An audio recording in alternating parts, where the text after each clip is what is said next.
Ready? All right. I'm Robin Wilson, the director of the University Centers of the San Miguel, and thanks so much for coming.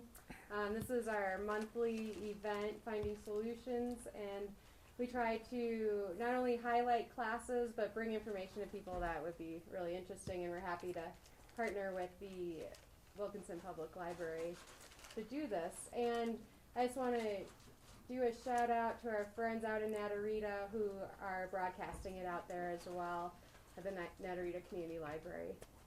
So we're excited about that. Before I introduce Ben, I just want to say that the reason why we wanted to do this topic is because we have something called the Telluride Summer College, which includes a permaculture design certificate. Also other classes are beekeeping, environmental science, the San Miguel watershed. We're accrediting the Telluride Mushroom Festival with a mycology class. So there's a lot of great topics in sustainable living and environmental science this summer, and this ties right into it all because it's all based in the roots of what we've learned from our indigenous past. And I think we're going to find this really interesting. Ben was able to study a piece of land and try out the practices of the indigenous people. Ben Bellorado has a bachelor's degree in anthropology from Fort Lewis College. He has his master's degree in anthropology from Northern Arizona University, and he just happened to have the same chair that I did for my thesis the same year that he graduated. So that's kind of an interesting connection, and we did not know each other then. So that's kind of fun to find out later. He did his graduate work in Durango, where he reconstructed a prehistoric agricultural system in Ridges Basin. And he studied techniques used by the Hopi, the Tarahumara, and the Rio Grande Pueblo farmers.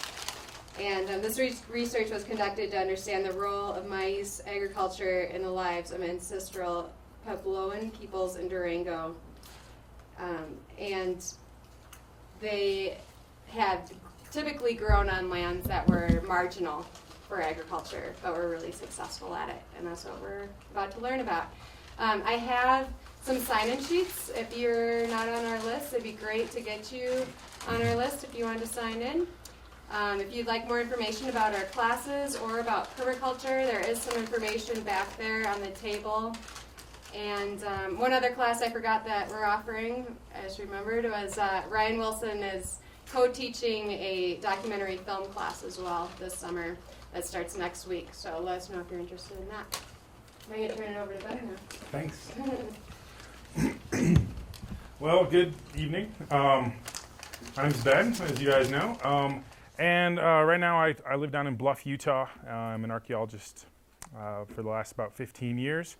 And one of my focuses has been on prehistoric agriculture. I grew up in the mountains of Wyoming where we have about a 30-day growing season, so you can't really farm anything. So when I moved to the Southwest and found out that people had been farming and living off the land, growing corn and other things for several thousand years, I was really excited to figure out how that worked and how people thought about corn and how they survived on this landscape that usually we think of as fairly marginal for agriculture.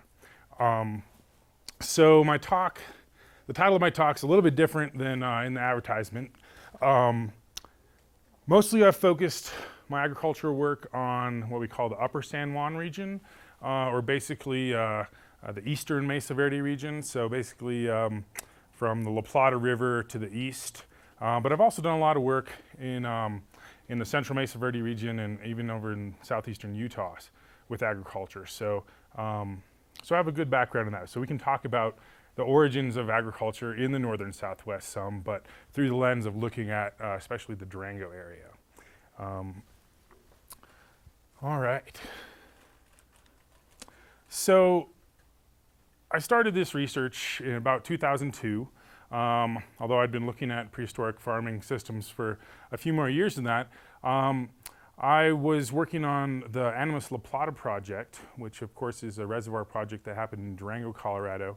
And we were The archaeologists, we didn't have a lot to do with all the political ramifications of that project, but basically it was going to happen, and there happened to be several hundred ancestral Puebloan, or what we call Anasazi, habitations that were going to be destroyed by that incoming reservoir. So our job, and I was part of the team, was to basically excavate those archaeological sites that were going to be destroyed and try to understand as much as we could about the culture that had been living just outside of Durango, which actually, coincidentally, is not that different in terms of the landscape than we're in right now here in Telluride. So some of the main objectives of my research were to investigate the relationships between settlement selection criteria, or basically how people chose to live where they did and why they chose to live where they did, and to look at the relations between settlement selection criteria and sustainable agriculture in the Durango area prehistorically. I wanted to understand what role agriculture played in the development of and disbanding of some of the earliest villages in the northern Southwest. Believe it or not, those didn't happen really like in Chaco Canyon or Mesa Verde, but some of the earliest large villages sprung up right outside Durango, Colorado. So we wanted to understand the role of agriculture in that process. And then also wanted to look at models for looking at prehistoric agriculture in the Durango area, and to look at the distributions and settlement patterns of prehistoric peoples in the Durango area, and basically to look at how, not just archaeologists, but our culture in general, how we look at marginal areas for farming, and what are our criteria for that, and are they really accurate? You know, how did people live on these landscapes prehistorically with a fair bit of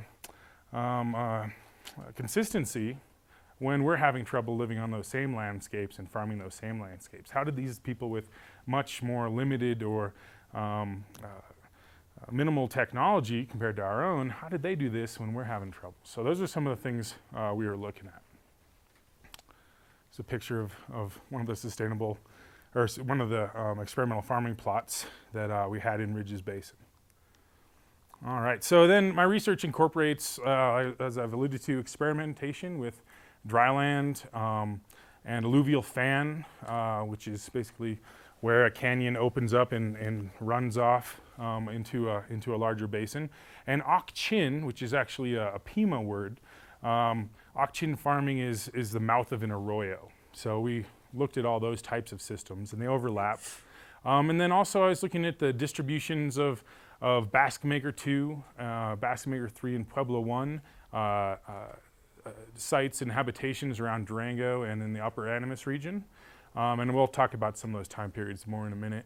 And then we also incorporated a bunch of paleoclimatic reconstructions, and those are mainly based off of tree ring chronologies that we have in this area. They're really, really tight reconstructions, so we can really learn a lot from those. And then also mapped out the primary agricultural soils and cold air drainage systems that occur in the Durango area, and then some aerial photography as well. And so keep in mind, you know, even though we're not in the Upper Animas right here in Telluride, the way the landscapes work is actually very, very similar. So a lot of the things that I was looking at in Durango could probably be fairly well applied to this general area as well. So of course, you know, Durango right here is a map of the southwest Colorado. And the big red spots on here are the distribution of the large archaeological projects that have happened in the area in the last 30 or so years. Let's see, here's the Navajo Reservoir area, where the Navajo Reservoir project occurred. Cedar Hill, just south of the Colorado border into New Mexico.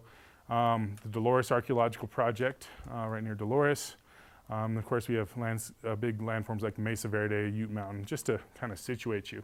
So most of my research, I focused on the Durango area in this red dotted line here. Right. And then this was actually my project area, and this red area. And I had two case study areas, basically to look really intensively at two specific areas where there's been a lot of archaeological work, and then try to expand that on the larger landscape of this larger area, but then also, of course, look at the implications for the larger Four Corners area. So the earliest farming began a long time ago. Corn or maize came up from Mexico through probably quite a long process over a couple thousand years. But some of the earliest corn that we have in the northern Southwest, anyway, is about 3,000 years ago. And it looks like when people, probably migrant farmers, people migrating from the south, from southern and central Arizona, came up to the northern Southwest, they probably had a certain, or at least one, maybe several varieties of corn that were very adaptable, very malleable in the places they could grow. Especially though, people like to focus on floodwater farming, so in the bottom of big river drainages, and then alluvial fans, which are basically where smaller drainages come into the big drainage and fan out with really nice sediment. And what it looks like is that when people came up from the south, they probably kind of hopscotched along to different areas, different landscapes that had very similar farming conditions.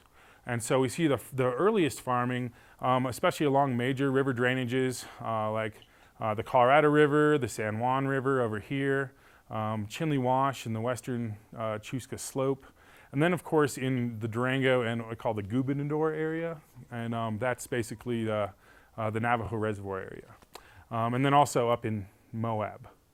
So we see these clusters of early farmers, and the idea for a long time was that there was a transition when corn was introduced to different various tribal groups in the area, and they slowly adopted corn over thousands of years and became horticulturalists, so semi-part-time farmers, and then eventually full-time farmers. But recent research has suggested that by the Bassmaker II period, we call, which about 1500 BC to about 400 AD, people were already intensively farming. And so what that tells us is corn probably came up as a package with people actually migrating into this area. And so they came as farmers. There was probably much less transition from hunting, gathering to permanent farming. That being said, throughout this process and throughout the whole ancestral Puebloan history, hunting and gathering, of course, played a big part in people's lives. But recent research on bone collagen and bone isotopes has suggested that as much as 60 to 80% of people's diets this far back in time probably consisted of corn. So that means you're a full-time farmer at that point. So the area I've really focused on is, like I said, this eastern Mesa Verde, or the upper San Juan area, which basically goes from Mount Farmington up into the mountains just north of Durango, and as far east as about Pagosa Springs area. And these were some of the areas where people first farmed in the northern Southwest. There we go. All right, here's a blow up of that. So, like I said, here's the upper San Juan drainage, the Animas, Florida, Los Pinos, Piedra, the Plata River. Of course, we're right now way up here. And corn first comes in what we call the Archuleta phase. We archaeologists have these phase names to help us break up time periods in cultural histories. And when corn first came into the upper San Juan anyway, about 400 BC or so, when people really are intensively farming, people live, like I said, on floodplains along the Animas and the Los Pinos and Piedra rivers, and the San Juan too runs through here, the upper San Juan. And so people used floodwater farming and probably alluvial fan farming, basically where water would naturally occur. These folks didn't have masonry. They obviously didn't have metal tools or beasts of burden. And so they really had to utilize landscapes where the resources they needed were available naturally. There was no irrigation system, so basically people had to take advantage of water that came to the landscape and utilize it that way. So till about 81, 80 or whatever, people lived down in this lower portions of this area. And then as we'll get into more, climate had a lot to do with the way people were living. When you're a dryland or floodwater farmer, you're really dependent, of course, on moisture, precipitation, winter snows and runoff, and then also heat. And that's one thing, obviously, we know about in Telluride here and Durango is that it can get pretty darn cold in the winter, and we can have pretty short growing seasons. But like I said, these folks had fairly adaptable varieties of corn, and they chose certain landscapes where they knew that their corn, and they also used squash at this point in time. Beans don't come in till later, but they utilized landscapes where they knew these things would grow well. About AD 0, there's a shift in the climate, and it gets a lot hotter in the northern southwest, and a fair bit wetter. And we see people moving, probably related groups of folks moving from down here, moving into the uplands of the Durango area, and we call the animus phase. From about 300 BC, there's some overlap, to about 50 AD. And then people live in the Durango area still in the Talos Village phase till about 400 AD. About 400 AD, there's a big change in the climate. There's about 10 years or so where it gets really, really hot. And it stays pretty wet, though. One of the main limiting factors in the Durango area, in the upper areas of the upper animus, is, of course, temperature. Temperature is probably your most limiting factor. As we know, living in the southwest, the higher in elevation you get, the more precipitation you get. The more it rains, the better your summer monsoons are, and of course, the more intense the winters are. So temperature is really the more limiting factor in these upper elevations. If it's too cold or too short of a growing season, you can't grow corn, you can't grow squash. So about 400 AD, it gets really, really hot, and that should be great for corn. That should be great for these farmers. But for some reason that we have yet to quite nail down, folks move down again. They move south. And maybe because it was still wet, they were able to expand their ranges and still utilize different wild resources as well as they move south. But again, they use the same type of landscapes. They use these floodwater farming situations and alluvial fans in particular. And that's one of the big things in the upper San Juan, are these alluvial fans. And I'll show you some pictures of those in a bit so we can have a better idea what those are. So that takes us to, so we go back there, about 550 AD. And that's about the range that we call the Basket Maker II period. Then we get into the Basket Maker III period. So stepping back a bit, the Basket Maker III period is a time of big change throughout the northern southwest. It's when we start seeing more permanent habitations. During that Basket Maker II period, people probably moved every couple of years to similar situations they'd been in, but they moved around a fair bit. And that's probably part of their sustainable system, the system that helped them live the way they did for over 1,500 years. Now, we think about in our culture, a lot if you have to pick up and move, that's a failed system. But moving and movement, residential mobility, what we call in archaeology, is actually a big part of a sustainable agricultural system, a sustainable subsistence system. So during the Basket Maker III period, we start to see slightly more permanent habitations. People are living in these pit houses. So you'd have a main chamber here, where you have your fire hearth, the circle right here, and you'd store things, and people slept in these areas, and then they have an antechamber to enter through. And then back behind the pit house, they'd often have some big storage pits where they were probably storing corn to sustain them through the rest of the year. And these folks, there's some debate in how permanent of settlements they lived in, but it looks like they probably moved around every few years to every about generation. Definitely every generation they probably moved around to another location. And in the northern southwest here, we have these big concentrations of these Basket Maker III folks. As you can see, where I was focusing in Durango, right here, the star, there's kind of a gap, there's kind of a void. And at least in the Durango area, there seems to be kind of a lower population relative to these other areas. And it seems like that Basket Maker II type of mentality, the way people were using the floodwater farming and alluvial fan farming really just kept going. There wasn't a lot of shift. Whereas in these other areas, there was a lot of people starting to congregate together. Not necessarily in large villages, but there was a lot more people on the landscape.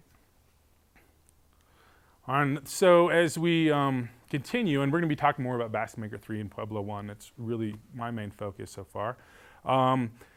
We get into about the mid-700s to the early 800s. We see people start to aggregate or come together. They go from these kind of more dispersed communities where they may have had gatherings every couple of years to exchange stories, trade, find mates, to living in these more permanent villages, much closer together. And for the first time, at about 760 AD, we start to see these larger villages pop up, especially in the northern or the upper San Juan, around the Durango area, but also in the Dolores area, and then parts of southeastern Utah. We see people kind of aggregate. So instead of having one or two pit houses like we had before, as you see here, we have kind of that same system, but we have multiple sets of those. So I should have mentioned that each one of these pit houses probably housed one family. So we're talking about one family, an extended family with maybe a second pit house here for another generation. But so for the first time at about 760 AD, people start coming together in these big groups. And this is really interesting for anthropologists and archaeologists because when people come together for the first time in large villages, permanent villages, they have to come up with all types of new social institutions. How do you negotiate disputes between people or over land or over resources? When you're living in really dispersed communities, you don't really have to worry about those things as much. But when you start to get people living really close together, you have to figure those things out. You know, who gets to marry who gets to farm where can you get your tools, your stone resources for making stone tools? There's all these different dynamics that start to pop up. And around the world, what we call the Neolithic demographic transition, or when people become full village farmers, we have the same type of situations that happen, the same types of political and social dynamics that we can look at. So of course the Southwest here is a great opportunity, a great field to do that. So as I said, in the upper Animas and the upper San Juan here, we really have some of the biggest and the earliest of these villages.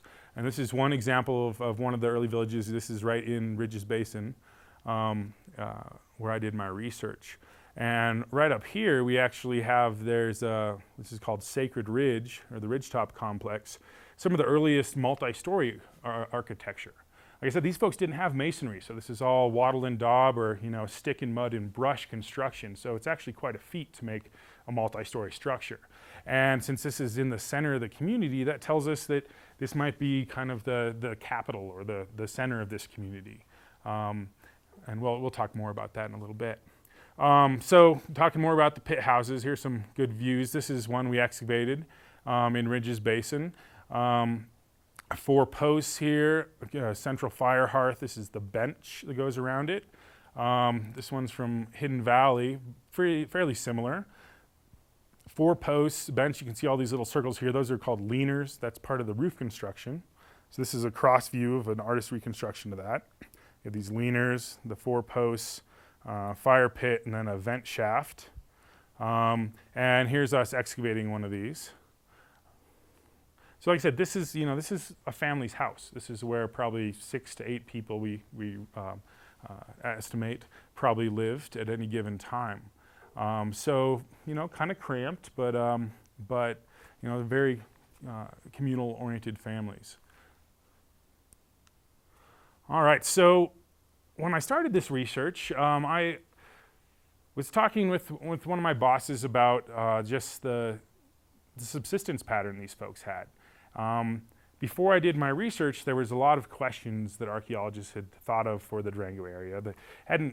It wasn't just that we just started researching the Durango area, but this was one of the bigger projects that was going to happen there. And so we were trying to reassess a bunch of the assumptions that archaeologists had made previously. So I call this archaeologist logic that killed the Durango farmers. So according to previous research, before before our project, there was a lot of assumptions about what farmers could and couldn't do, especially in the upland areas of the northern Southwest. And one of those is that people, we know that people were devoted to corn agriculture. They were devoted farmers, both before and after they lived in Durango. But the uplands of the Durango area were thought to be way too cold, at least in the way we think of farming modernly. So how did people survive? Well, therefore, one of the assumptions that folks came up with is that people must have reverted, I don't really like that term, but must have reverted to more of a hunter-gatherer subsistence. But that doesn't really work, because around the world, people don't stop farming. Once you fall into that trap, let's say, we call it, I think Jared Diamond has called it the worst mistake humans ever made, you can't get out of it. You can't stop being a farmer. It changes everything about the way you look at the world, your religious system, your social system, your subsistence system, obviously. All that is reflected in your culture, and it's really hard to get out of that. So it didn't really make sense, especially since we had some of the earliest villages in the northern Southwest. You can't sustain a population of 100 or 200 people on hunter-gathering alone if you're not moving around. So it didn't quite add up. And then later on, like I said, we have villages that are 200 and 300 people in size in these uplands.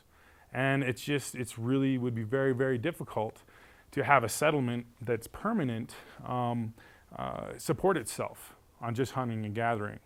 So like I said, farmers also, that's really hard for people to stop farming. The other question is, was the climate always this bad? If that's the reason why supposedly people had to become hunter-gatherers, was it always like that? So these are some of the reasons we didn't quite think archaeologists had come up with the best solution. So we tried to reassess those in our project.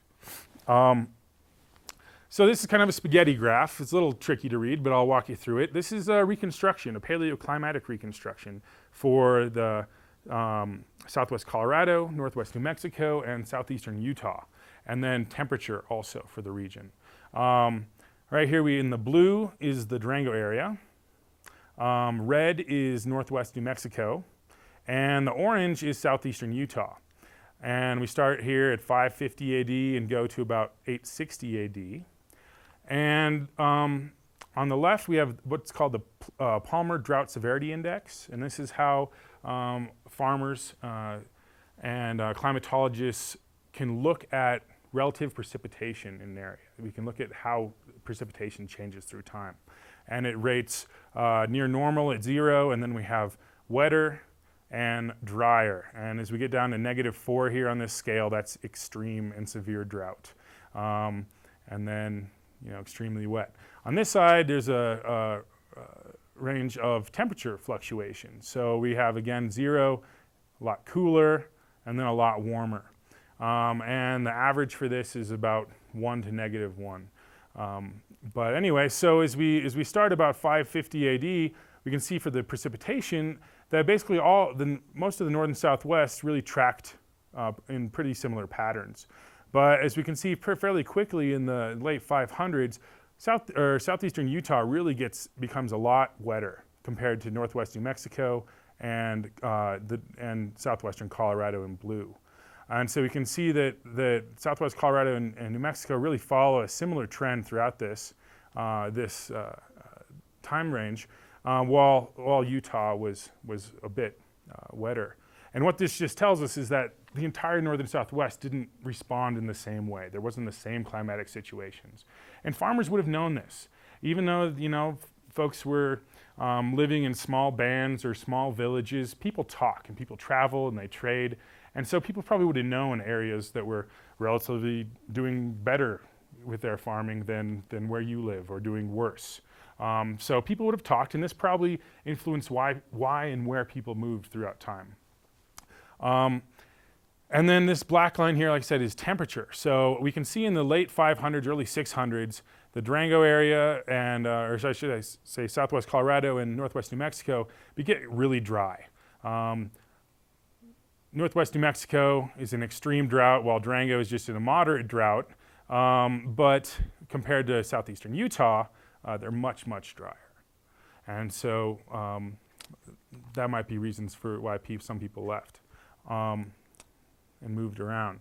So this area, the end of the Basketmaker 3 period in green here, shows us that basically the Durango area was not as bad as some places, but not as good as some other places as well. Looking at the temperature, it probably got fairly warm right at the beginning of the 600s, and then as we get to the middle 600s, it started to cool off a bit, but not too bad. It's about average.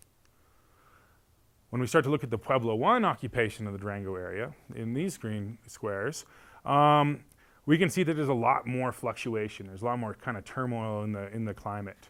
For example, at the end of the 600s, everywhere is really, really dry. All three of these regions. And it's getting pretty warm. But then right at the end of the 600s, you see a spike. It gets really wet and dry, and then really cold, really, really cold. And this is one of the coldest periods in the last 2,000 years. It was this about 25-year span. And coincidentally, of course, we see that's just before we start to see these occupations in the people moving up to the uplands of the Durango area.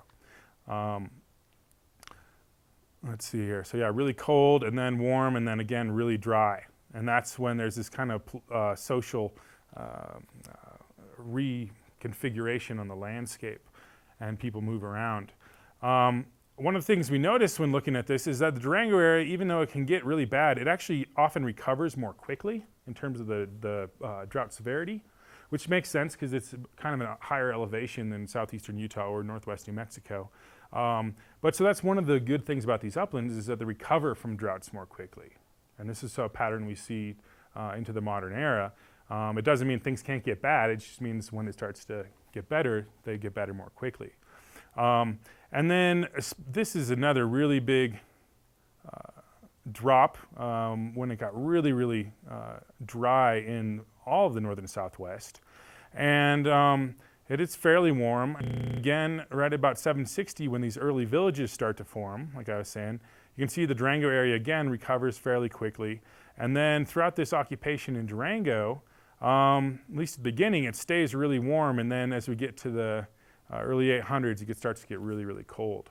And throughout this, there's some fluctuation in the drought. But again, when you're in the uplands, you're guaranteed more moisture than other areas, at least relatively.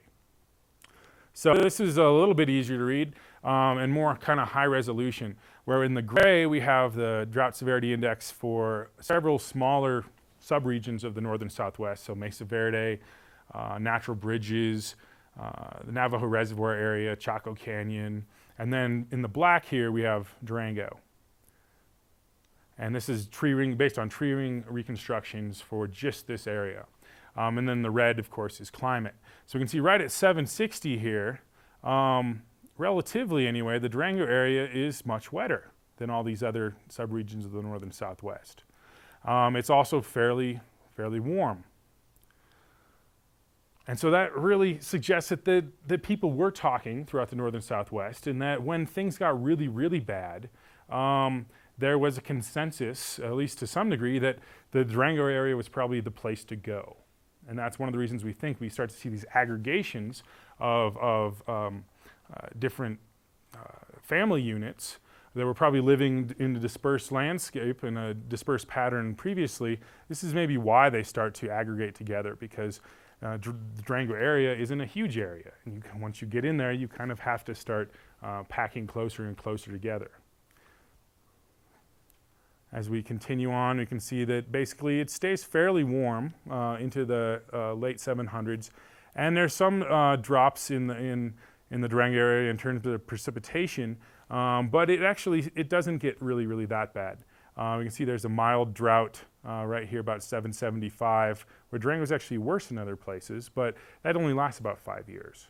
So what we think is that people probably had at least some storage capabilities to last them a couple years, but that once people were living in these large villages, it took a lot for them to move. It took definitely a few years of of really bad times to prompt them to pick up and move somewhere else. As you guys saw the pictures of those pit houses, they take quite a bit of work to make. You can't just do it in a weekend, you know. All right. So this is basically looking at that Bassmaker 3 distribution moving into this smaller areas here. And we know, at least in the Durango area, we have people coming from the Navajo Reservoir area, Chaco Canyon potentially, the Central Mesa Verde area here in the uplands around Cortez, and southeastern Utah. And we know that because there's different styles of pit houses that people build when they first move into the uplands of the Durango area.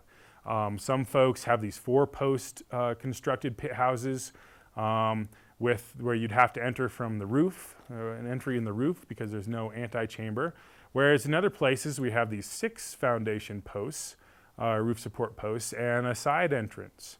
And some of the internal features are different as well. So these would be roofed differently. This is more of a cribbed roof, and some of these are more just kind of straightforward with these 4 posts. So there's different architectural styles. We also have different pottery styles. This Bassmaker 3 period and into Pueblo 1, when people first started making pottery, and when people first start growing beans. Now, when we excavated in Ridges Basin, we found several different instances where we had these redware vessels, like this pitcher here, or this what we call a seed jar. And these redwares are really interesting because they're only made in southeastern Utah, around the Bluff area. And so what that means is that folks were bringing them all the way over to the Durango area. And you know, they didn't have cars, they didn't have horses, so they were walking all this stuff over. So we see these different ethnic groups or different kind of people with social backgrounds moving into this more small, closely knit space in the upper Animas. We think, let me go back there real quick. The seed jars are interesting because when we look at the different ethnographic groups, the different Pueblo groups that we have good documentation for in the early 1900s, we're pretty sure that these things, we call them seed jars, we're pretty sure they actually probably did carry seeds. They could carry a lot of different things, but one of the main things is they probably did carry seeds. So when people brought these things over from southeastern Utah, they not only brought their material culture, they also brought different farming systems. And we see kind of an explosion in Durango of different types of landscapes where people farm popping up for the first time. There's a change from just using these floodwater farm systems and alluvial fan systems to using real dryland systems. And we'll talk more about what those are. So people were bringing all sorts of different ideas and things into a tight-knit space. So here's some different varieties of corn. These are modern examples that I've grown, but you can see this is just a couple of the many different varieties that traditional Pueblo folks have. And these things also respond in different ways. It's not like you're farming the same type of corn in every different situation. One thing that we found in this research is that red corns, and I've been pursuing this, red corn seem to develop more quickly than other corns. They don't necessarily produce more, but they seem to go through their different maturation stages more quickly than other types of corn. They also seem to be somewhat drought tolerant, although that's somewhat variable. Blue corn, especially the Hopi blue corn, is a really, really, really nice producer. And then some of these white corns also are very well adapted to the Southwest, but they grow in different ways. Yeah, Roman. I'm sorry to ask a question in the middle, but how large is that? This is a 20 centimeter scale. Okay. Everything I talk about is going to be in metric because that's what archaeologists do. Yeah, and so these things respond in different ways. Some of them grow in kind of low bushes. Some of them grow really tall and thin, like we think of in modern agriculture. But they're adapted in different ways. And it's likely that different Pueblo groups probably used color in particular as indicators of what different types of corn could do. And they would culturally select the best of what they were producing at any given time, and select certain traits that they wanted to keep keep going. This is a graph of the different tree ring dates that we have for the Durango area. Like I said, we have some people living here in the late 500s, early 600s into the late 600s. Here and there, these are just different tree ring dates that we have. So when you cut a tree open, you can usually tell how old it is, when it started growing, and when it stopped growing. This is a distribution of there compared to these different climatic, kind of a simplified version of that climatic graph. So right here, about 760, you see this big jump in tree rings. So that indicates that people were building more houses and probably cutting down more trees as well. When you go into a landscape, if you're one of the first families there, let's say in this area, you could probably pick up a lot of dead wood and use that to build your house. But when you start getting a couple hundred people moving into the area, you're going to have to cut down a lot of trees. And so this spike in tree ring dates tells us also that this is when people were moving into the area. Again, when the Durango area is ameliorating or getting better, getting wetter, and then it's also fairly warm. So stepping back, again, this is where the different clusters of early villages are in the Durango area. So Durango itself is spread out in this area. Fort Lewis College is right there. This is one of my favorite places is Hidden Valley, where we have a couple early large villages. But then you can see we have a much tighter and much larger cluster of villages in this area just on the south end of Durango. So this is Ridges Basin here. And there's about 8 clusters of early villages. And these villages, they start out as about 6 different families living together, and then it kind of doubles and triples through time. But between 760 to 820, this is where people were living. And so this can tell us a lot about also, how they were farming, because research has been done that suggests that in cultures like this, early farming cultures, most people didn't go more than about 2 kilometers in a day to grow their food or collect whatever whatever resources they were going to collect. Most day-to-day activity took place within 2 kilometers. People might go as far as about 7 kilometers on a day-to-day basis, but they probably didn't go much further than that to their field. So most of their farm plots were probably within that 2-kilometer range. And so that can tell us a lot about where these people were farming. So in the Durango clusters, or the Ridges Basin clusters here, this is a 2-kilometer buffer around that area. So most of the farming probably took place in this area. And again, another 2-kilometer buffer around these village clusters in Hidden Valley. So we know that at least some of the people that moved in and started these villages were probably descendants of the earlier local folks to the Durango area. And one of the reasons we know this is because these early Puebloan habitations and villages built their settlements right next to some of the Basque Maker II settlements that had been there a couple hundred years before.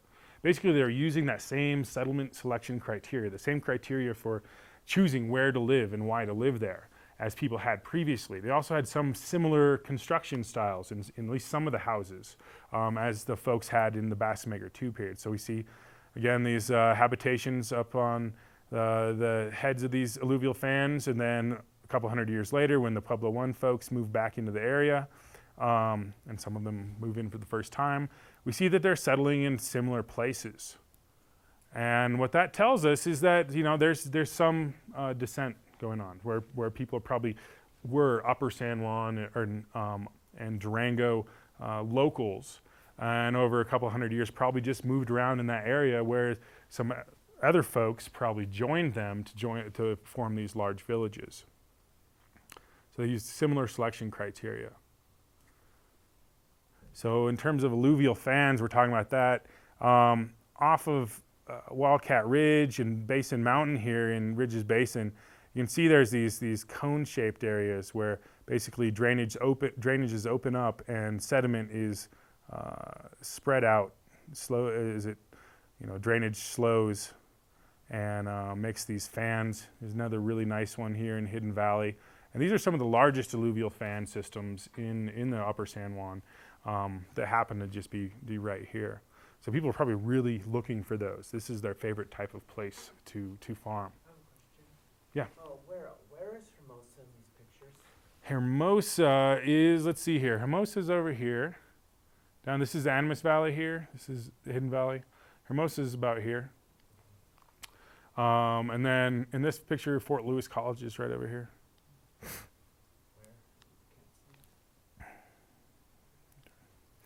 All right. So, so this is a GIS model. What we were able to do is look at the distribution of the prime agricultural lands in these areas. So in the bright green here are these big, nice alluvial fans in the bottom of Ridges Basin, and then in Hidden Valley here. And these are the best agricultural lands. They have the best soil. They're above a cold air drainage. There's all sorts of factors that contribute. One of the things that people looked for and have looked for historically is the growth of rabbit brush, Chrysoanthus. That's really one of the best indicators of where it would be good to do dryland farming, or at least farming where you're not irrigating. People have done research, a guy named Steve Dominguez, looking at Hopi agriculture, and basically Hopis, when they're establishing new fields, really key in, as do other groups, on the rabbit brush, because rabbit brush basically uses the same amount of subsurface moisture as these varieties of corn would use. So if you see rabbit brush growing somewhere, notice, and you'll see it's probably an area where water at least is congregating, maybe subsurfacely. Not necessarily, you can't necessarily see it, but under the ground there's a fair bit of moisture, and about as much as you need to grow corn. So all along these alluvial fans, there's big expanses of rabbit brush, which unfortunately for me is the only plant I'm allergic to. So when they start blooming in October, I can't stop sneezing. But you know, you have to sacrifice yourself for research. But anyway, again, so we can see that both these basket maker groups and the early villages were really keying into these prime agriculture alluvial fans.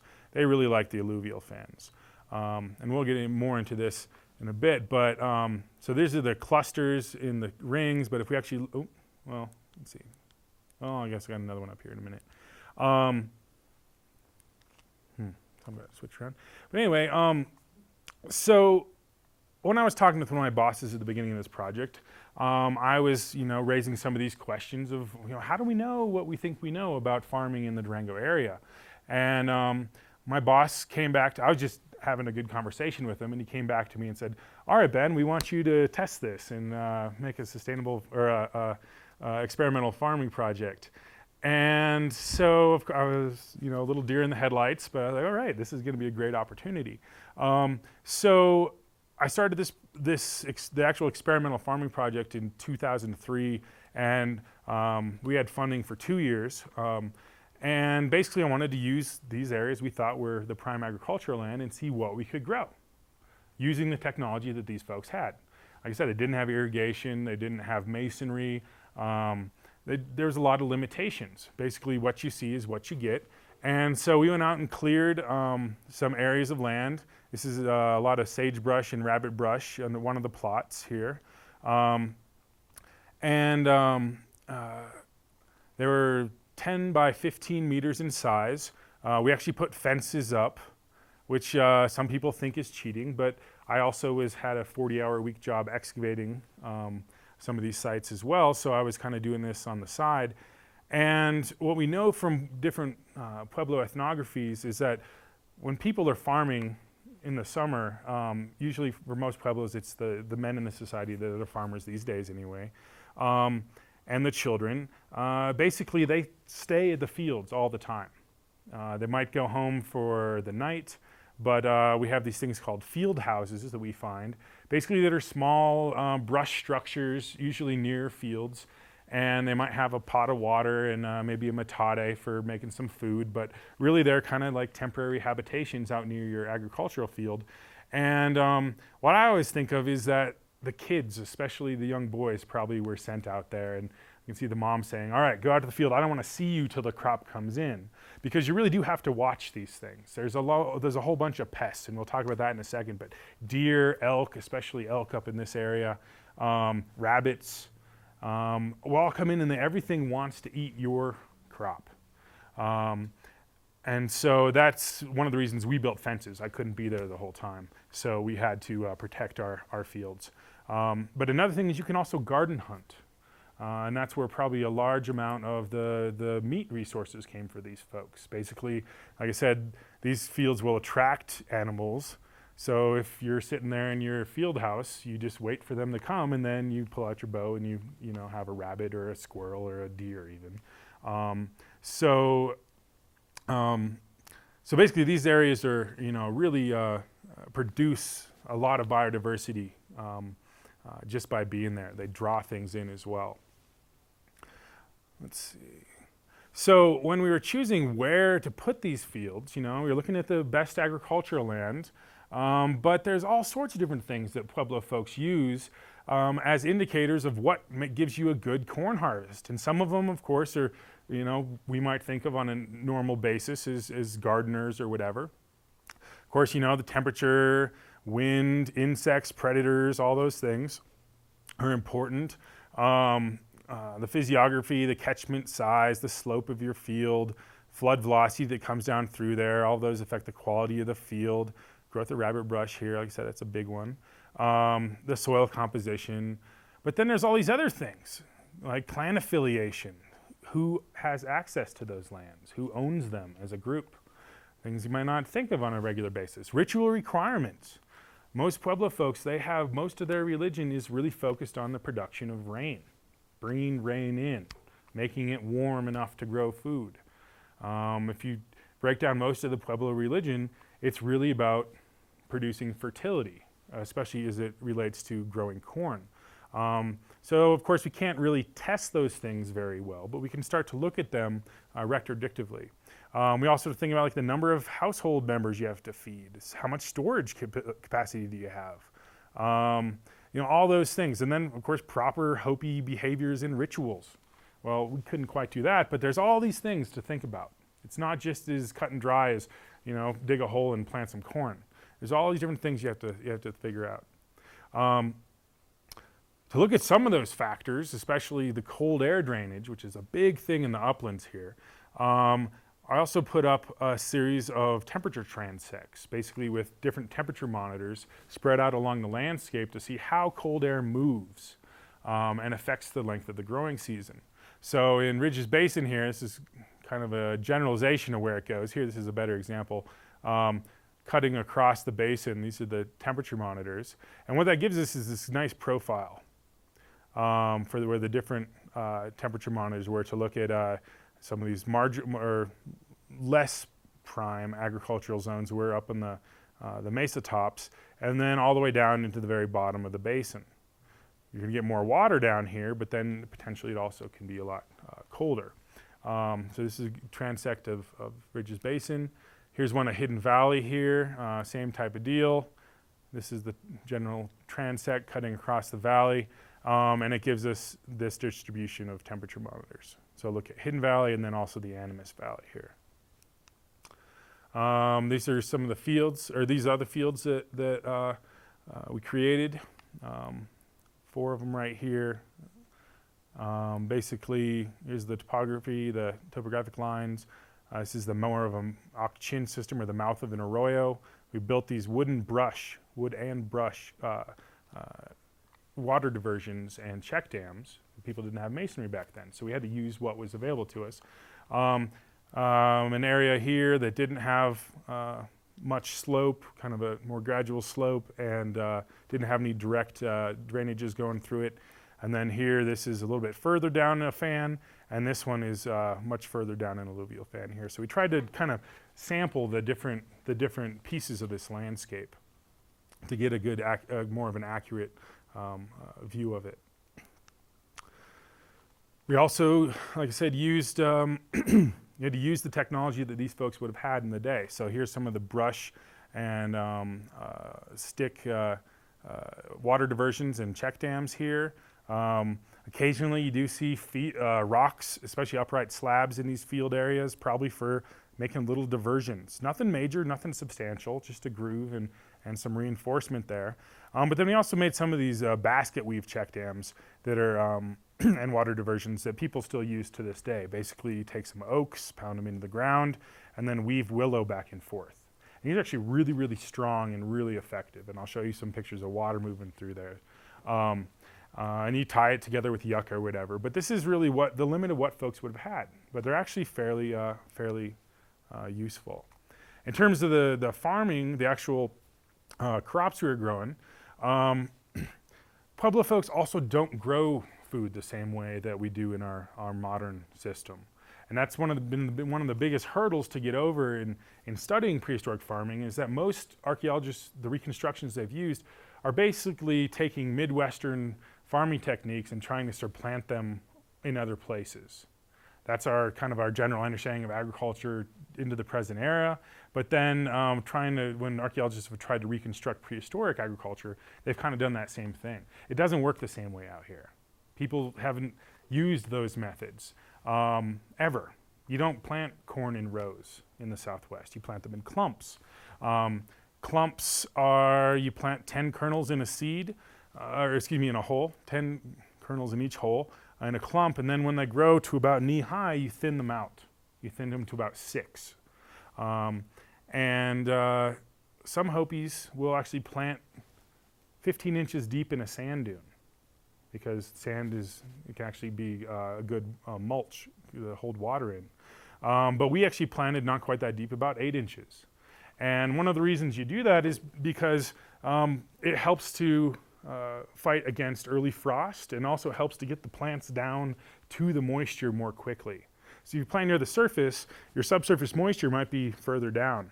But if you plant deeper, you kind of have a quicker access. So as your seeds start to grow, they can send a root down closer to the moisture more quickly.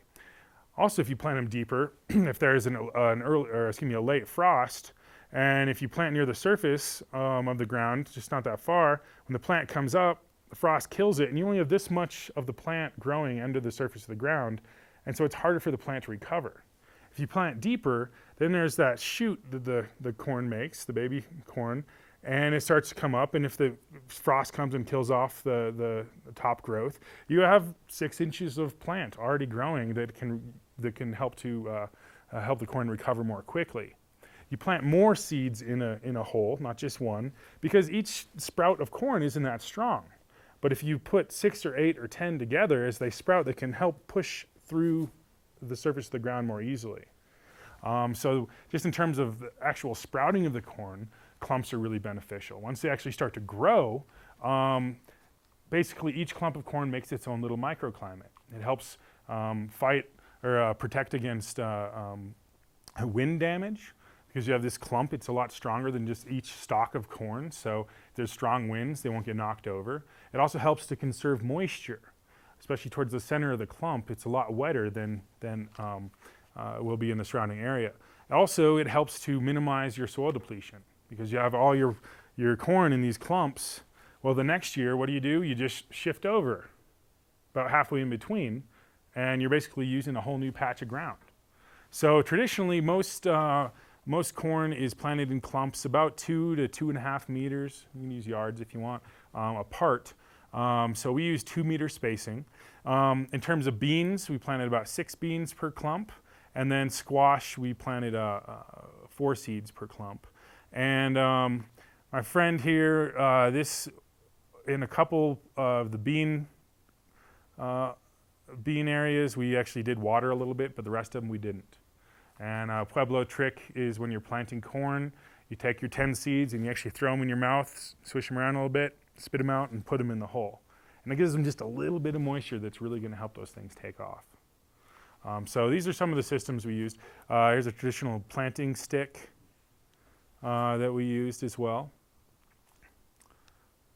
All right, so in terms of the documentation, as this stuff started to grow, we went out every week and documented what kind of insects we saw in the area, other types of pests or animals, gophers, rabbits, all these types of things. Saw some coyotes, some bobcats and such. and then what type of wild plants grew. Because as you clear these areas, disturbed earth plants like chenopods, so like lamb's quarter and stuff come in, amaranths, like goosefoot come in, and those are all edible. We have some sunflowers growing here, and of course those are a really good source of protein and fat when you eat them, but then Pueblo folks also use them for dyeing and other things as well, and those were all volunteers.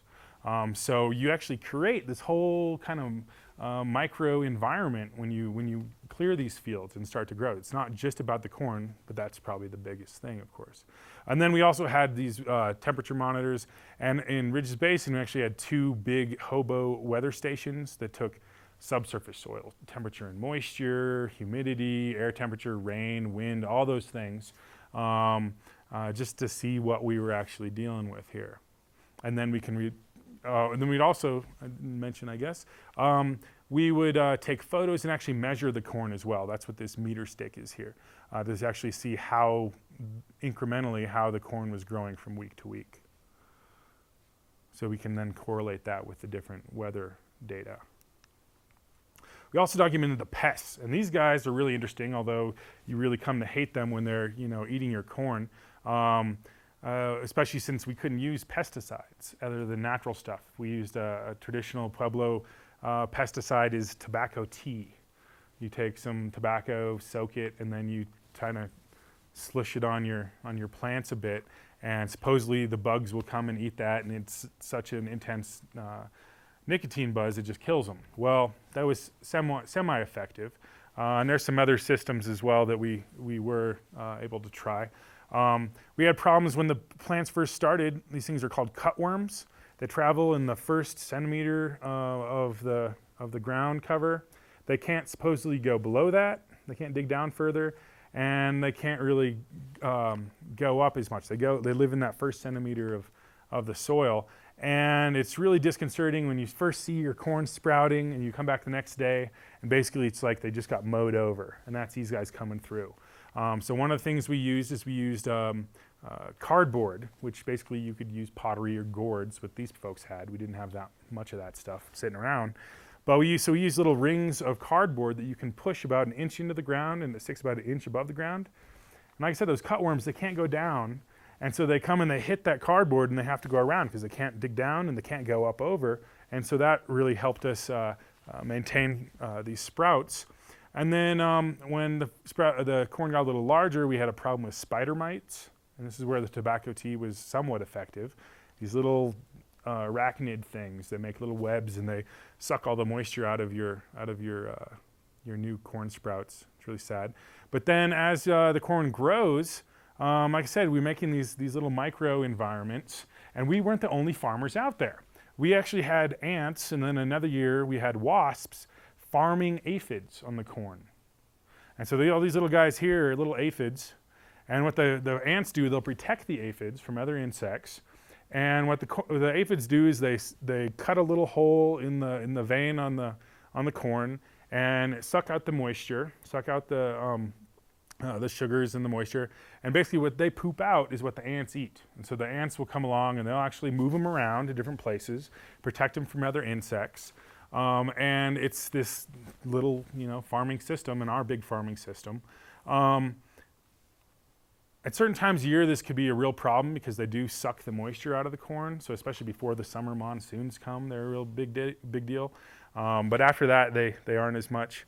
But like I said, and this is one year we had the ants doing this. Another year we actually had wasps doing that, which is a little scarier. And then of course grasshoppers. Now in Durango we didn't have too big of a problem with grasshoppers when we were farming there, but some other experimental farming work I did over for Crow Canyon in Cortez, we had just these massive infestations of grasshoppers, and they are a big problem because they will just munch your corn down to nothing. So we had all those types of things, earworms, gophers.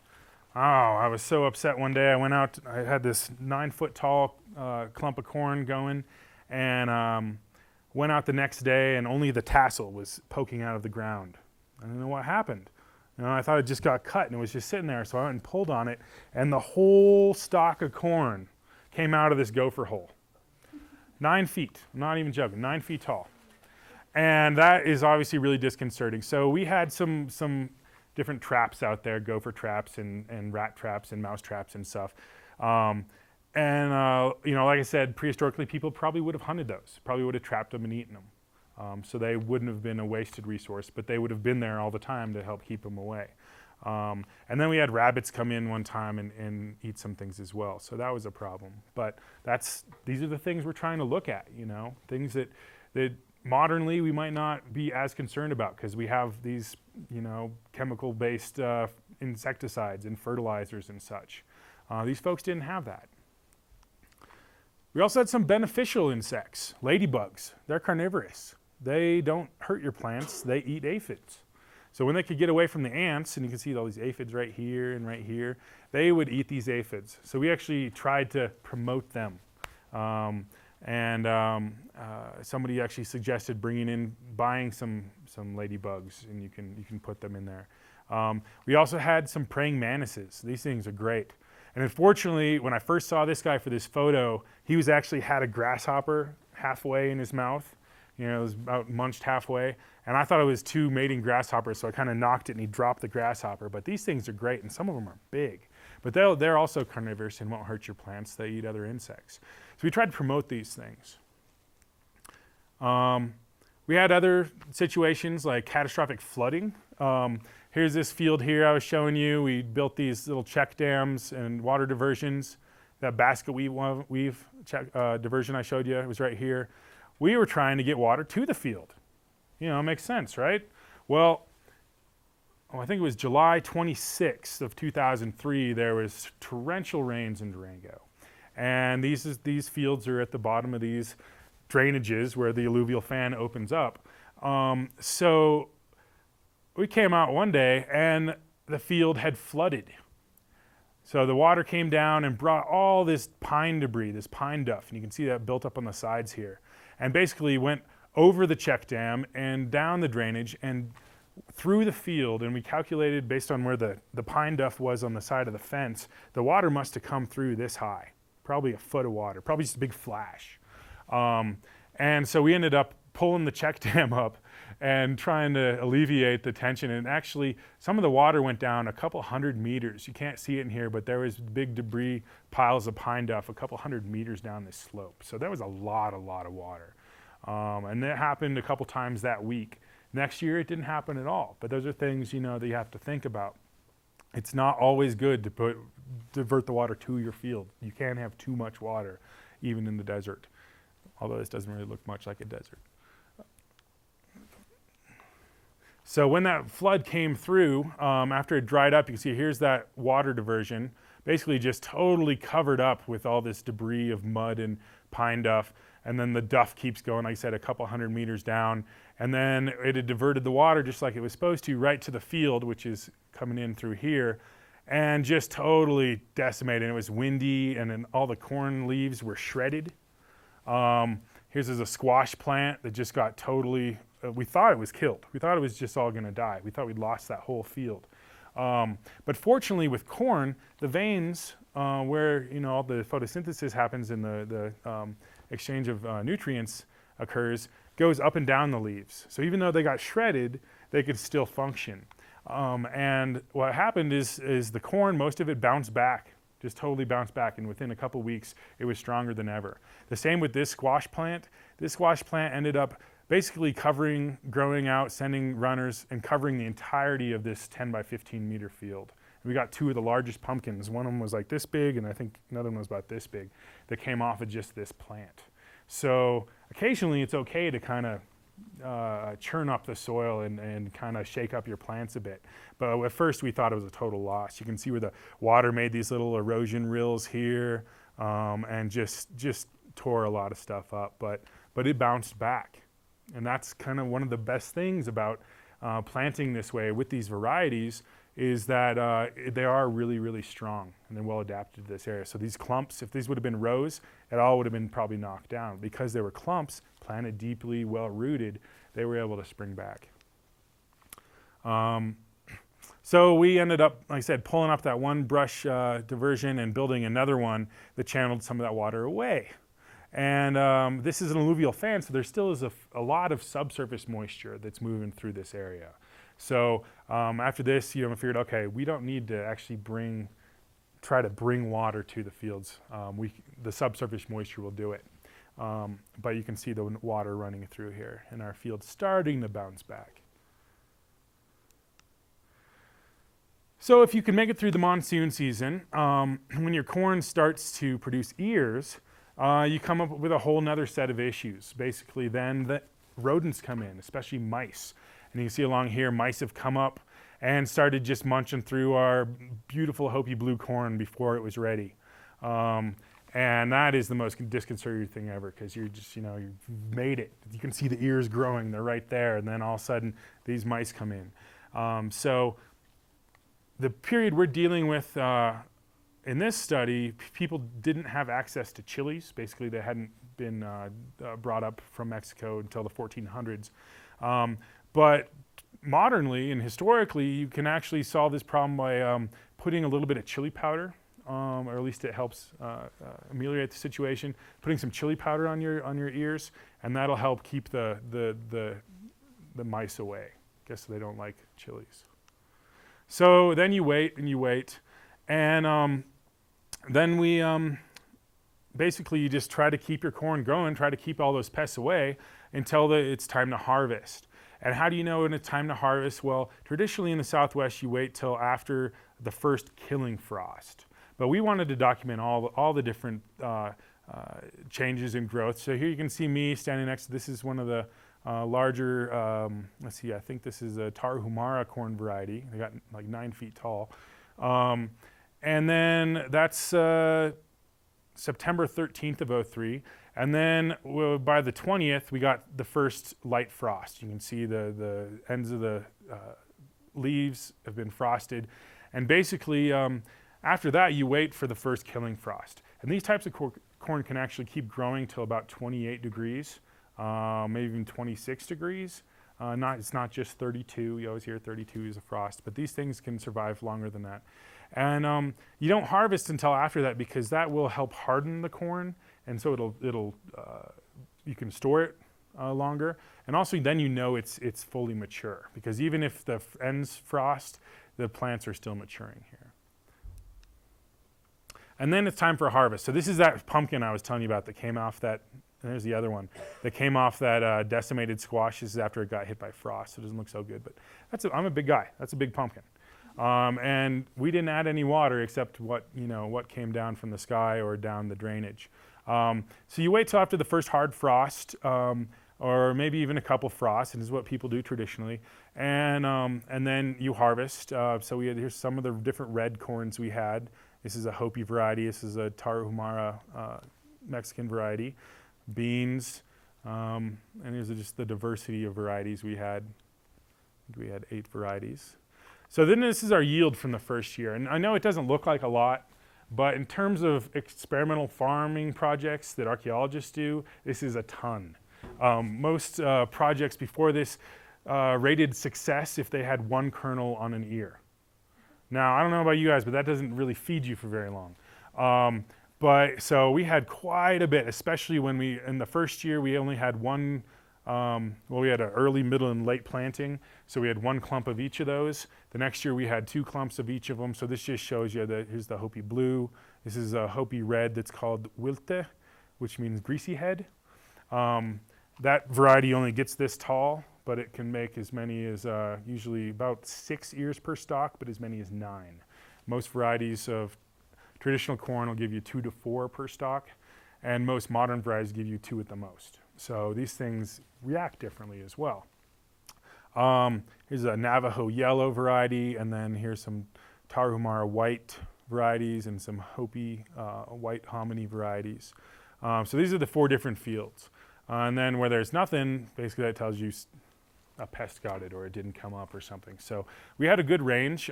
This field didn't do very well. This field did very well.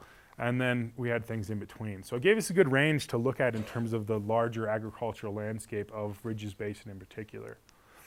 This is the next year. Sorry for the color change there, but like I said, we went from 1 clump in each planting to 2 clumps. So here we can see, so in this Hopi Blue variety here, 2 clumps each, so first planting, second planting, third planting. And you can see the production really drops off, and those were 2 weeks apart. The earliest planting we did May 15th, and then the latest was I think June 15th, and so there's like a week or 2 in between.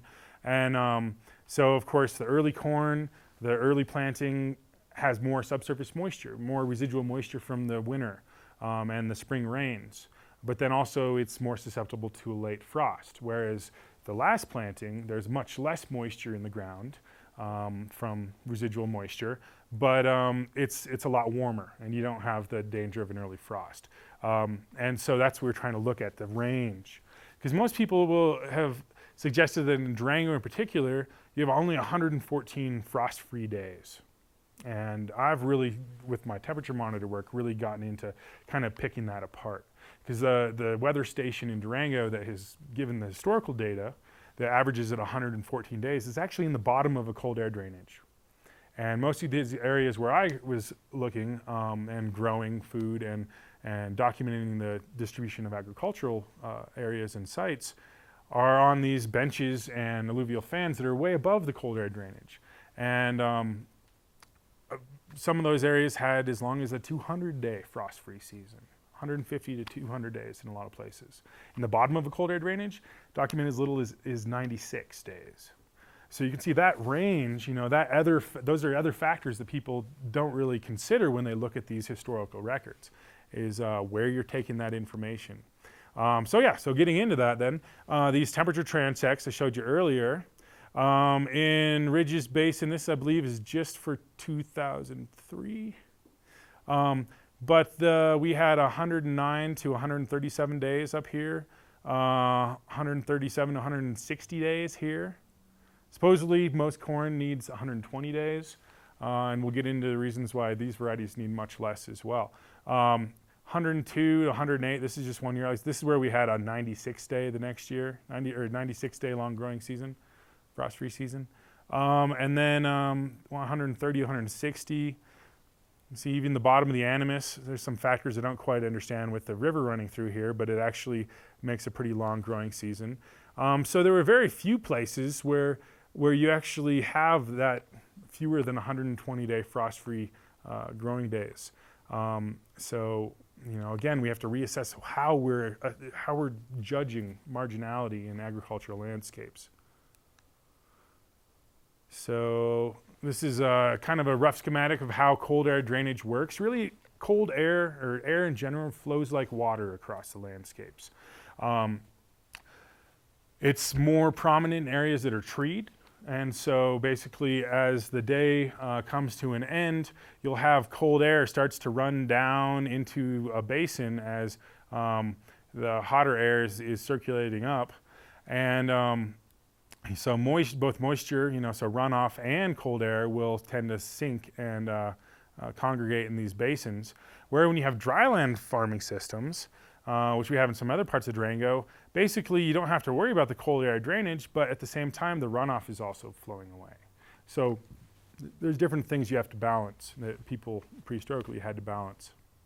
Of course, this is kind of a generalized system.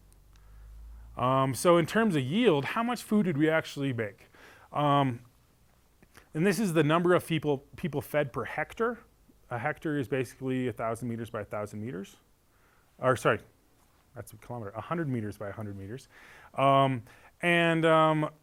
When most archaeologists have made yields or retrodictions of prehistoric yield, most places in the Southwest, based on these other factors that I've been testing and checking, they suggest that most places in the Southwest probably only produced about 2 or 3, or could feed about 2 or 3 people per hectare, which isn't very much. So you need a lot of land and you need a lot of work to do that. And with the Copper Canyon varieties of corn that I grew that weren't really very well adapted to this area, that's about what they produce. So here we have the first, second, third planting. You can see the yields dropping off in all these. And these are the Colorado Plateau varieties that I grew from Hopi seeds and from some Navajo seeds. And again, you can see that there's much better. But again, the first, second, third planting, This pretty much carries through. But for these more well-adapted varieties to the Colorado Plateau, we can feed as many as about 8.5 people per hectare. So that's above and beyond the amount that people have traditionally used in terms of the proxy levels for looking at how many people could live on a landscape and be fed on a landscape. So this is pretty interesting. So we have 6 to about 8.5 people fed per hectare. So that's basically, like I said, a family. We estimate lived in these pit houses about 6 to 8 people per household. So basically what this tells us is if you had well-adapted varieties and you planted early, you could probably feed your whole family on just 1 hectare of corn, as opposed to 2 to 3 hectares of corn. So if you think about hundreds of meters squared, that's a lot less corn you'd have to grow.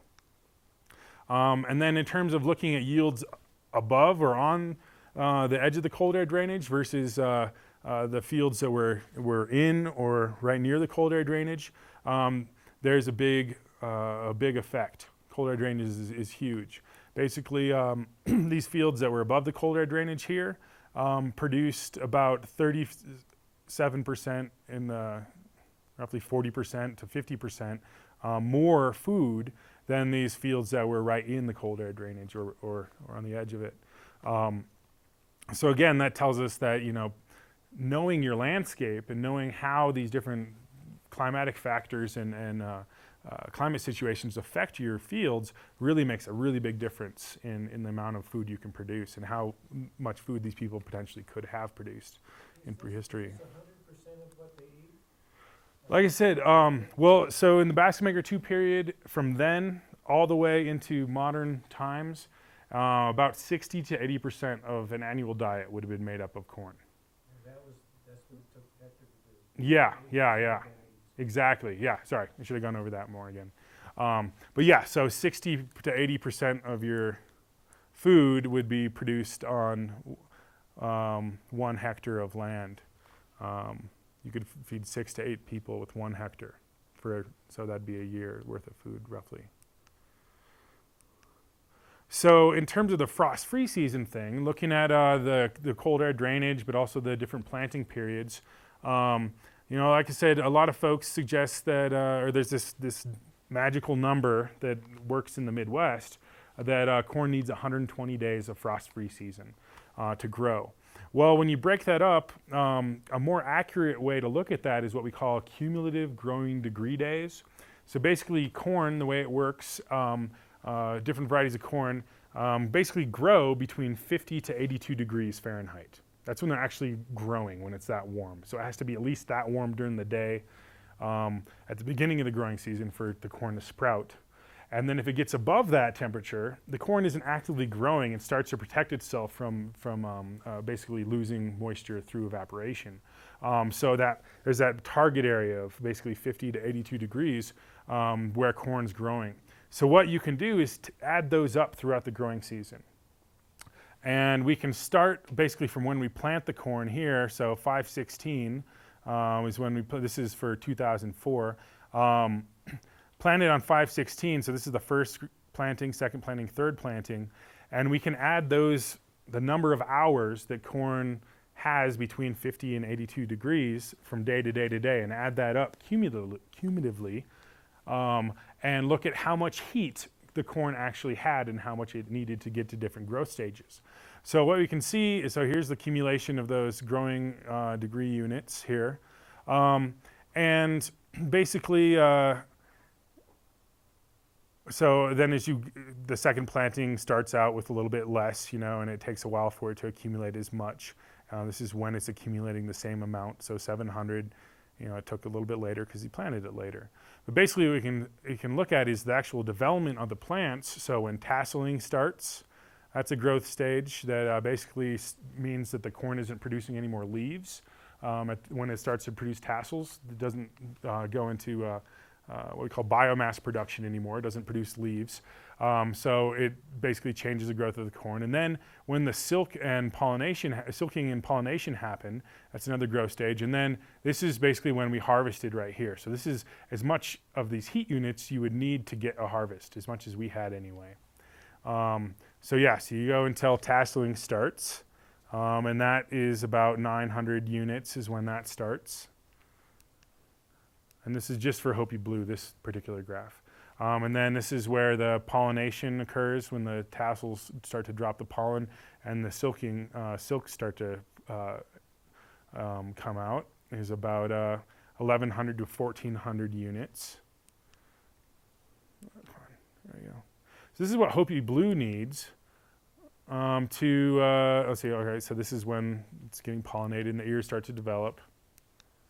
All right, so most commercial varieties, what we call them Midwestern elite dent type of varieties of corn, you know, what most of America grows, it needs 2,500 of these units, basically up here, these units to accumulate to get to a yield.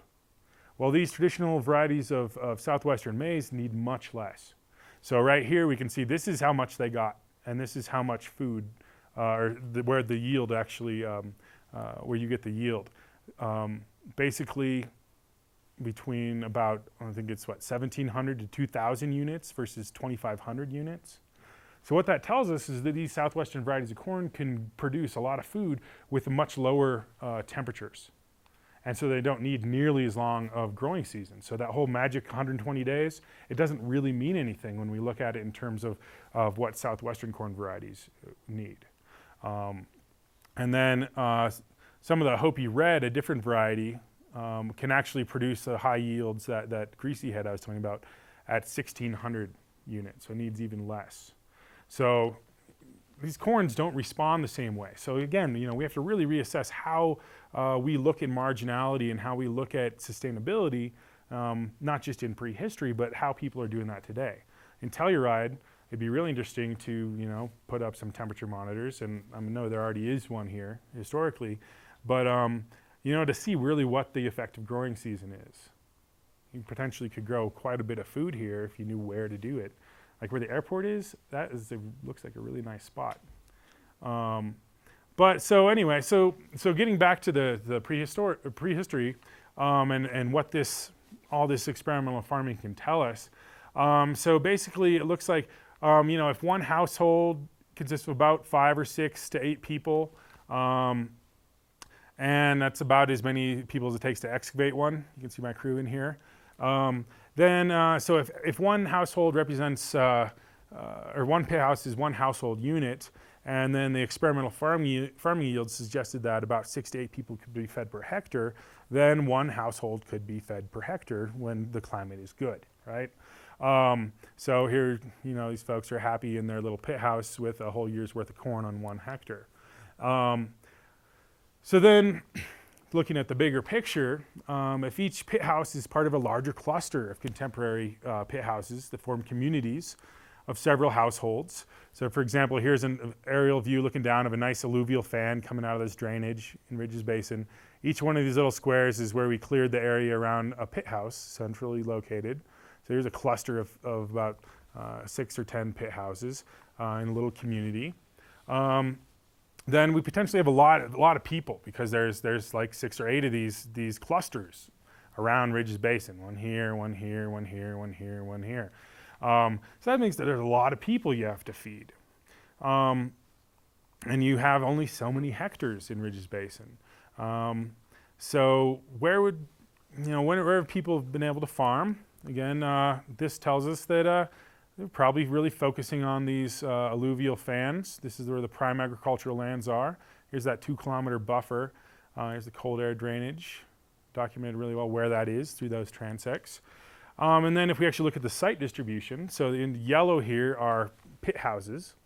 The red are field houses, and the purple are actually what we call field tending sites. We found just a scatter of artifacts that happen to be on agricultural land, so we assume that's probably a field. You can see that these pit houses, these yellow guys, really do cluster right around, and a lot of times on top of this prime agricultural land more than any other areas. So that told us that we really, we assess these things correctly, probably.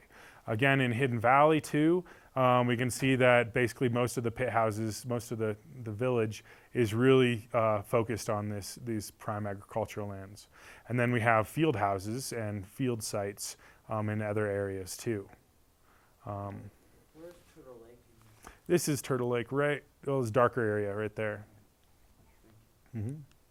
So this is potentially, roughly my artist reconstruction of maybe what Ridges Basin might have looked like about 790 AD or so. We have these different clusters of pit houses. Especially this is the big cluster I showed you earlier, the village, the main village, and then we have the outlying settlements. And then these are the prime agricultural lands where people were living and farming. And then this is your cold air drainage here. And so you can see there's really not a whole lot of archaeology, not a whole lot of architectural remains inside this cold air drainage.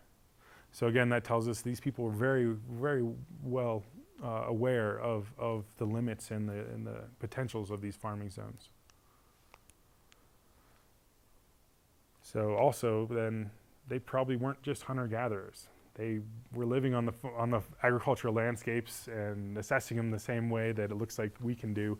So they probably were farmers. So then, looking in the bigger picture, I want to know, where does the community end? Most people lived within these 2 kilometer zones. What if there were too many people in these farming areas, and what if they had to go further? Could they go further? Were there people living next door?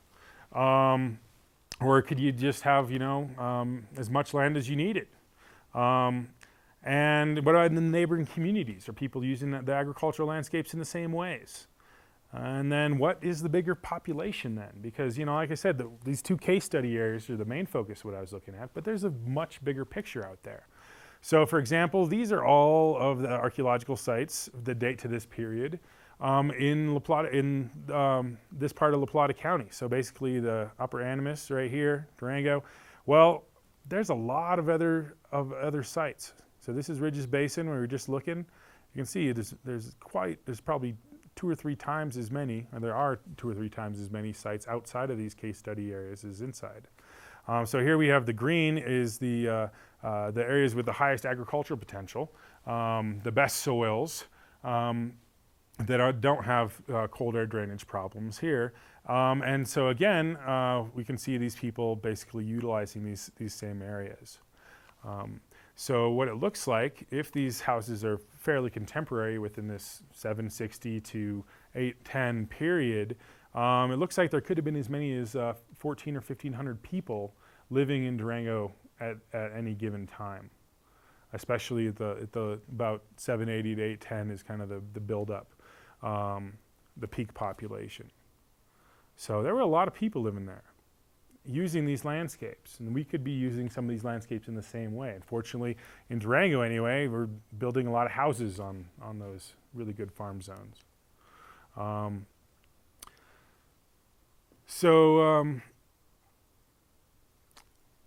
Here we can see those 2 kilometer buffers around these different communities. And so these are the areas where most of the agriculture would have occurred. Using a combination of, like I said, the alluvial fan systems primarily, but then as you get down to these areas, there start to be more dryland farming zones where they're kind of mesa tops. So as you can see, it was probably a pretty crowded place. So given the projected ranges of the yields that I looked at, like I said, these are probably the prime agricultural lands around these communities. Within the 2 kilometer buffer zones is where most farming and most day-to-day activities would have taken place. That's not to say people couldn't go further out, but you tend to utilize what you have as close to home as you can. And it looks like that was the case in prehistory as well. So was the system sustainable? I looked at the amount of land that was available versus how much land you could produce. And basically what this graph tells us is that for each of these communities here, and we mainly just talked about Ridges Basin and Hidden Valley, but there's these other communities outside of those case study areas. This green line shows us the number of hectares in that were the prime agricultural zones. This line here shows the secondary agricultural zones that weren't probably quite as productive, but if you had to, you could go out and use those. Versus these lines here show us the requirements versus the requirements of how much land each one of these communities actually would have needed. So you can see, at least in Ridges Basin, there was probably about twice as much land, given the projections I'm using, twice as much land on the primary zones as people actually would have needed at any given point in time. In Hidden Valley, where there's much lower population, there's actually a lot more, much larger primary agricultural soils. And you can see, especially in these communities, there was much more land available than at least there were numbers of people, at least in terms of what we know so far. So what this tells us is there was probably a lot of land available.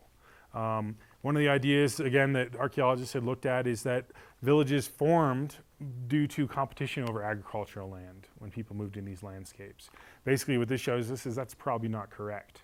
It looks like there was probably plenty of land available, but for whatever reason, probably other reasons, maybe hunting capabilities, the ability to form fighting groups to defend yourselves, some of those other factors probably came into play more than just competition over agricultural land. So again, going back to one of these climate graphs, we can look at the end of the Durango occupation. So here's 770 to about 810 is the last cutting dates we have of tree rings for the Durango area. Well, why did they leave if it was so great? Well, like I said, the estimates I put together are based on when it's good to farm, the good climatic periods. But we can see that over time, at least in terms of temperature, and then also looking at the precipitation, things didn't stay that great. About 770, you know, the stuff starts over here, the people move into Durango in big villages. Things go well for a while in terms of the temperature. Well, about 790, it gets really cold for about 10 years. And then it warms up a bit, and then about 820, it starts about 800, goes down to about 820, it gets really, really cold. Probably too cold to farm.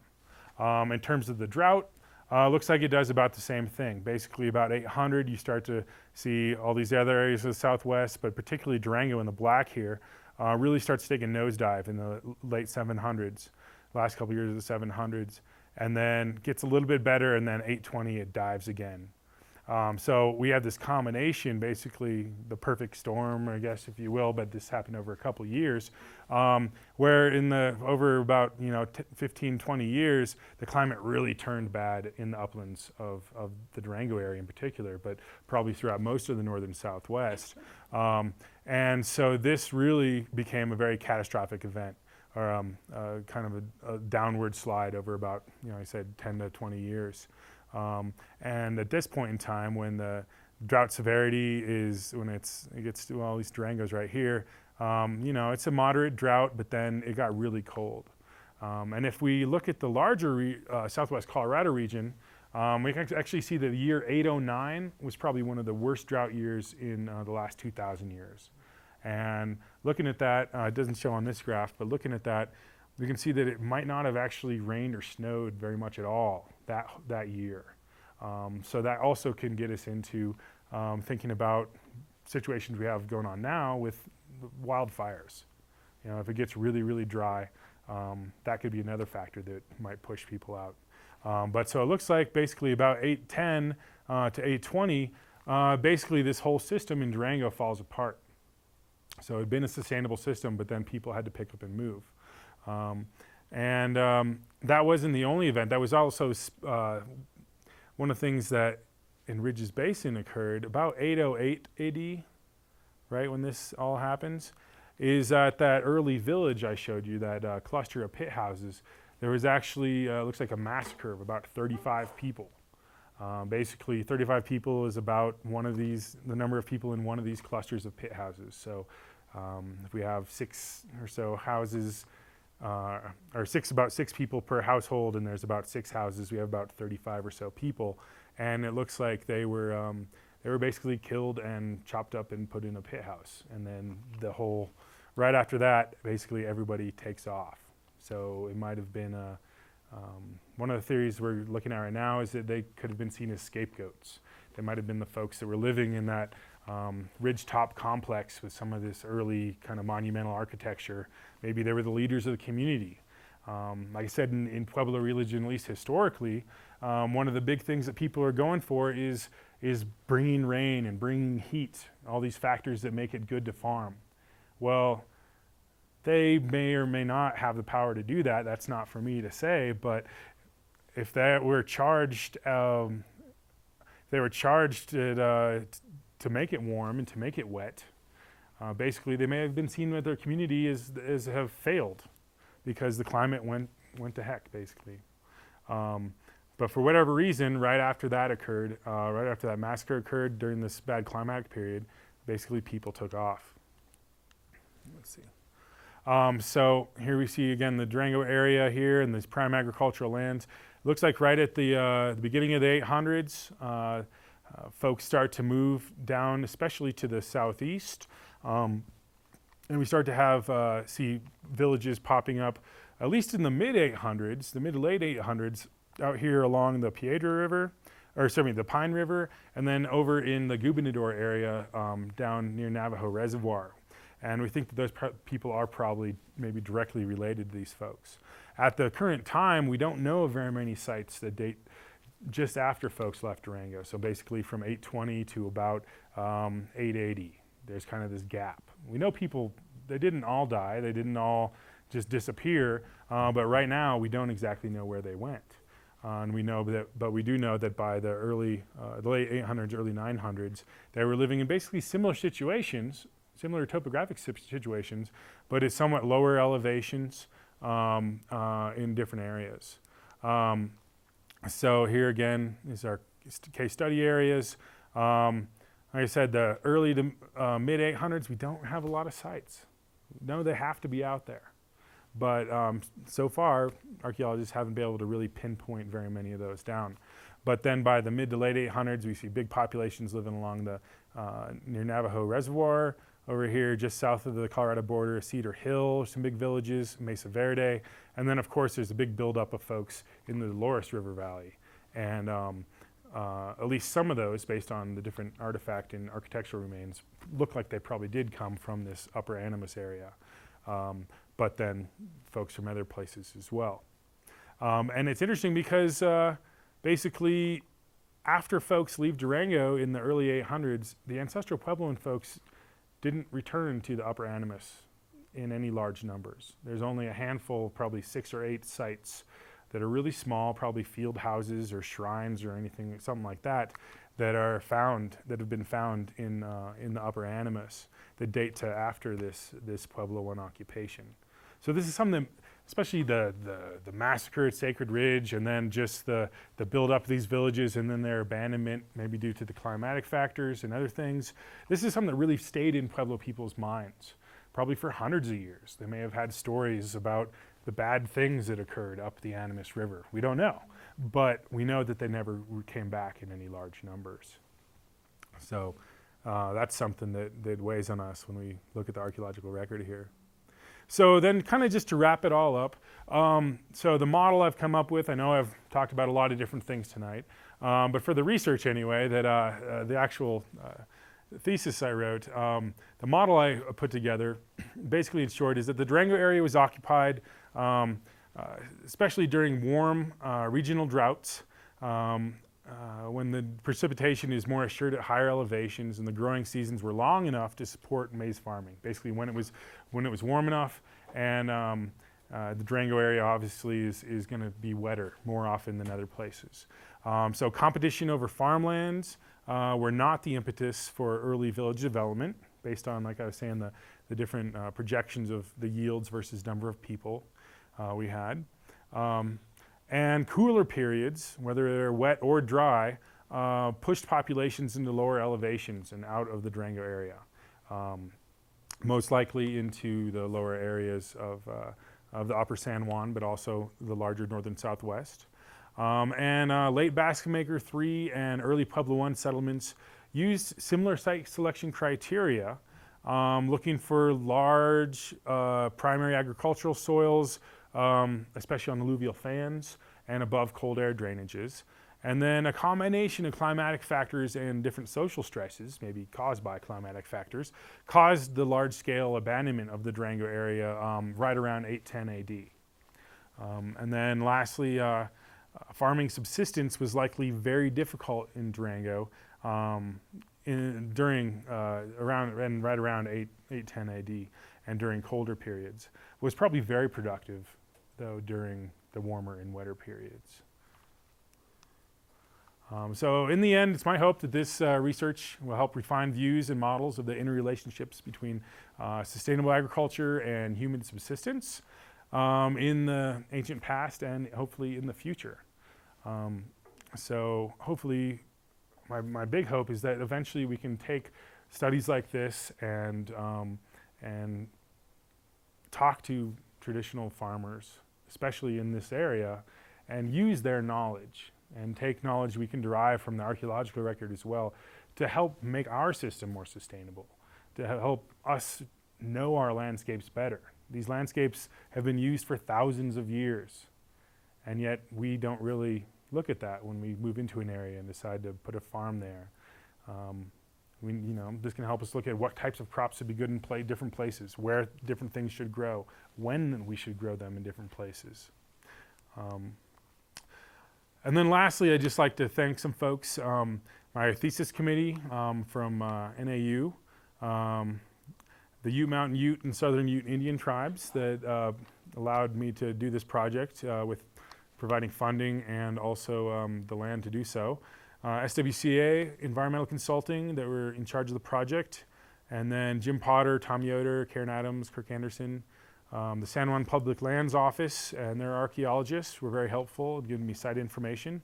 The SHPO, Colorado SHPO, Fort Lewis College, and one was Charles Crow Canyon Archaeological Center, my Hopi friends, Eric and Jane, the Traditional Native American Farmers Association helped give me some seeds, and then some folks down in Mexico helped me with some seeds as well, and then some of the private landowners that let me put monitors and grow stuff on their land were very helpful. And then I also had a big slew of volunteers. I know I've been talking about this project. I didn't do everything. I came up with a lot of ideas and implemented them, but I had a bunch of interns and friends and volunteers helping me out at different steps along the way. And so I really need to thank them, especially Clayton McIntyre, Chris Machino, Eric Lorila, and Jeremy Omvig. But yeah, so thank you very much, and I believe that's it. So if you guys have any questions, I'd be happy to answer some. Yeah. Did you find any evidence that these people did anything to increase or maintain soil fertility? That's a good question. And that's been something that's really hard to assess. I've actually gotten that critique and question a lot in my work. Basically, we have a situation in at least the historic record of Pueblo farmers, where at Hopi there's fields, sometimes in sand dunes, that have been used continuously for over 100 years, without any modification. In the Rio Grande area, where folks have had irrigation for several hundred years, they ameliorate the problem of soil depletion with irrigation bringing in silty soils. One thing that could have been used in the Durango area was